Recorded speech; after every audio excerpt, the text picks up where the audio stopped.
أيوة. طيب إيش قصتك مع الإعلام الرياضي؟ كيف بدأت في الإعلام الرياضي؟ بدأت بتعليق في المدرسة، فأنا كنت أقرأ هذه القصص. أيوة. وأبحث فيها بصورة كبيرة جدا، فبدأت بالتعليق في المدرسة.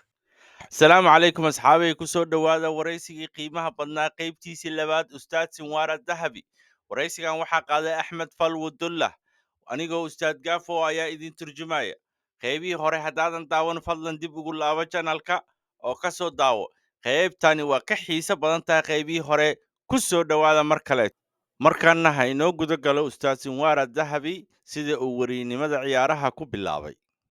أيوة. طيب إيش قصتك مع الإعلام الرياضي؟ كيف بدأت في الإعلام الرياضي؟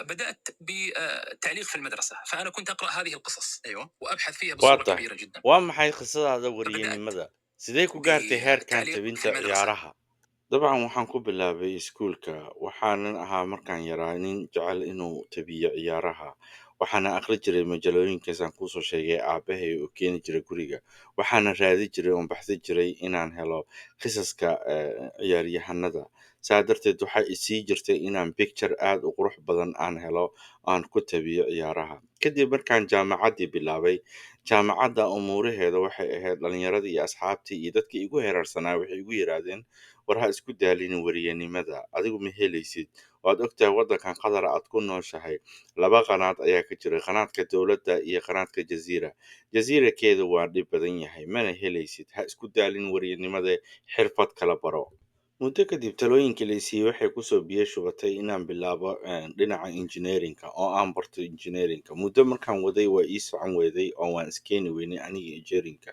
maadaama aysan ahayn wax hiwaayadeyda oo aan ka helo waan iska dhaafay anigoo meelaha durdooraya oo raadinaya wax kaleeto aan barto ayaan beri waxaan kulanay wiil aan saaxiibo ku ahayn iskuulka tanawiga marka dugsiga sare markaan la hadla sheekaysta maxaa qabataa waxaan ku iri hindasaan bilaabo engineerinka waana joojiyey haddana waxba ma hayo markaas wuxuu yidhi jaamacaddan ayaa waxay qaadanaysaa hadeertan arday cusub imtixaankan gal waxaa laga yaabaa inaa hesho scholarship ama free inaa wax ku baratid kadib imtixaankii ayaan galay waan baasay laakiin waxaa la ii qaatay inaan maamulka iyo maareynta iyo dhaqaalaha ayaa la ii qaatay mid maanan helin wariyanimadii aan raadinay weli sanadkii koowaad markaan bilaabay jaamacaddii ayaa waxaan tegay janalka kaas la yiraahdo janalka ayaa waxaan la xiriiray yar ee saaxiibana ayaa wuxuu igu xiray soo saarayaasha barnaamijka mid ka mid ah waan u tegay waxaan ku yiraahday waxaan rabaa shaqo lacag la-aan xitaa waan ku shaqaynayaa haddii aad meeshan shaqo iga siiso fadlan shaqo isii markaas wuxuu yidhi dhib ma lahan soo dhawaawo ninkii soo saaraha waa i qaatay markaba muusan ogeyn asaga inaan taariikhdeeda backgroundkayga inay ahayd inaan waryanimada aan aqaano iyo tababaro badan aan soo sameeyey iyo ciyaaraha inaan kala garanayo laacibiinta iyo ciyaartooyda kulli aan kala aqaano mar alle markuu i qaatay wuu la yaabay xirfadii aan la soo baxay markaan tusiyey soo saarihii markuu la dhacay sidaan wax u tabinaya ayuu wuxuu igula taliyey inaanan ka tegin meeshan oo aan la joogo oo aan sii wato mihnadan kadibna waxaan u laabtay jaamacaddii waxaan bedeshay waxbarashadeedii qaybtii idaarada waxaana u bedeshay dhinaca wax tabinta ciyaaraha waalidkayga waxba ma aysan ka ogeyn waxaan aan sameynayo iyo inaan weriyanimada ah xoogga saaray sanadadii ugu horreeyey uma aanan sheegin weriyanimadii aan bilaabay waxaa la ii bilaabay mushahar oo aan ku shaqo bilaabay muddo markaan waday barnaamijkii oon weriyanimada aan tabinayo ciyaaraha ayaa maalin maalmaha ka mid a waxaa ila hadlay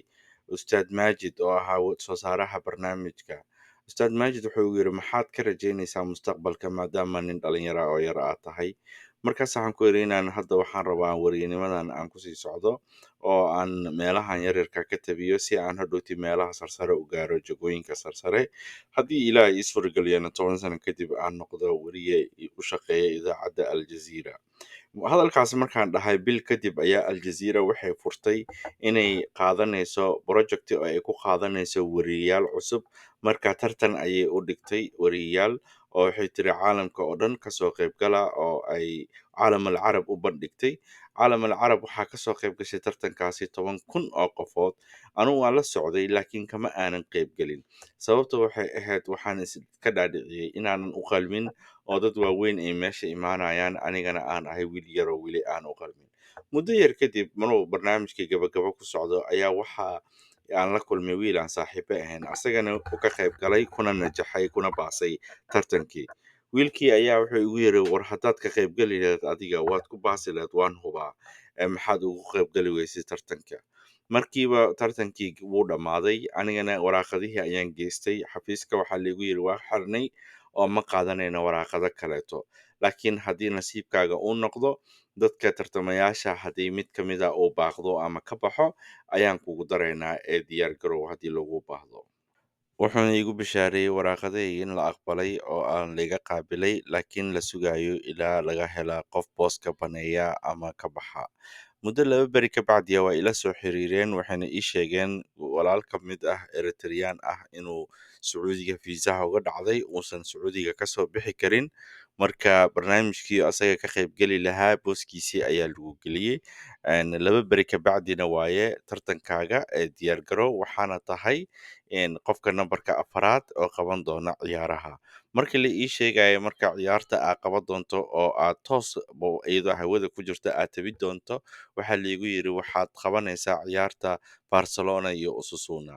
Balse markaan stuudiyaha tagay oo aan usoo labistay imaaday waxaa la ii sheegay inay ciyaartu u dhexaysay Barcelona iyo Real Betis.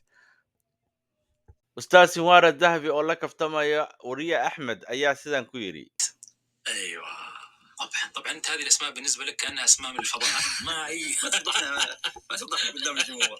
ايوه Adiga markii la eego magacyadan waxba kama taqaanid soo maaha war ha igu ceebeen dadka hortooda.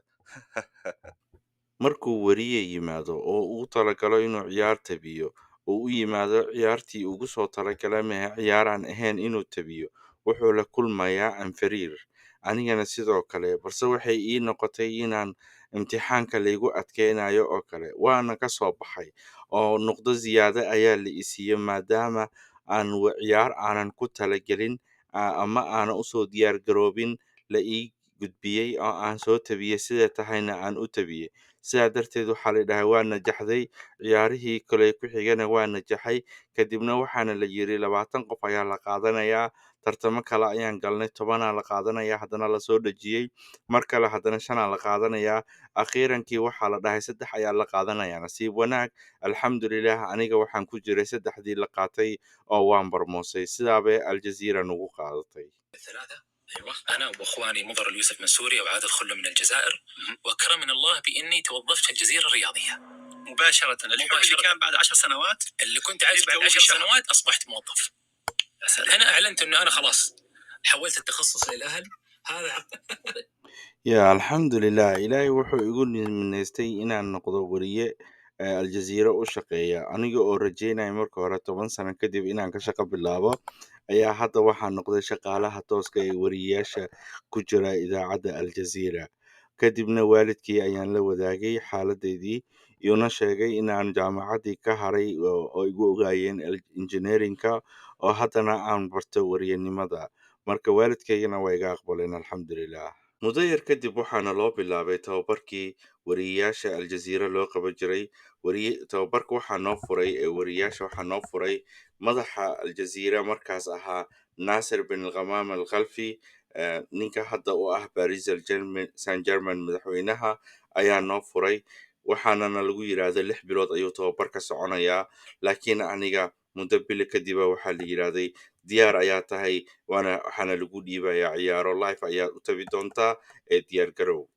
Ciyaarteydii ugu horreysay la ii dhiibay waxay ahayd ciyaar u dhexaysay xulka qaranka Yemen iyo xulka qaranka Hong Kong.